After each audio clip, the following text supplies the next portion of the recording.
A si pripravljen na eno kratko igro? Ja, seveda. Ok, mogoče bi bil to najboljši odgovor. Jaz sem si pripravila, če ne slučajno, da sem pripelje, najin pogovor. Prej si rekel, nisem vedel, da bo šla v to smer, saj tudi ne, pojma nisem imela, kaj bo, ne. Ponovadi tako življenje. Ja, lej, Klemen, tukaj napiši na vsak listek, to je tvoje, veš, to jaz niti ne bom potem tega gledala. Napiši na vsak listek eno osebo, ki ti je draga, v redu? Na vsak listek eno, ja. Tako je običajno, čeprav nekateri tudi kršijo, pa napišejo na kak listek več. Samo vse ima svoje posledice. Zato, ok, zdaj pa primi te listke tako, kot da bi igral karte z imeni proti sebi.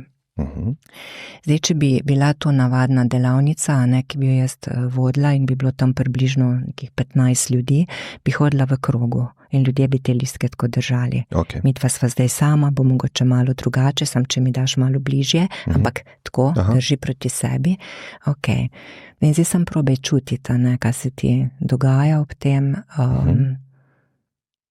Jaz sem kar najbrž boš zelo kmalu ugotovil smrt v tem primeru.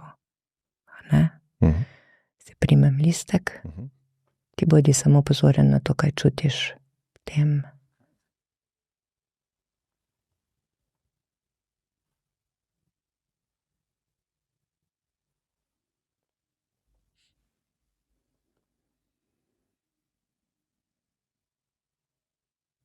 Ja, nekaj je odšlo. Okay. Še malo, to še kar traja, veš. Nisi še varen, ne? Ne, ker smrt je včasih kruta, veš, pa naredilej to, pa to.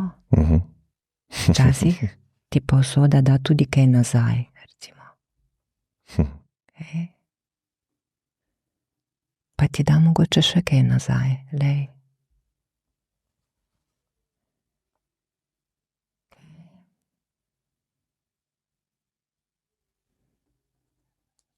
Ker sem jaz prijazna, ti dam še to nazaj, lej. Veš, kaj to pomeni, ne?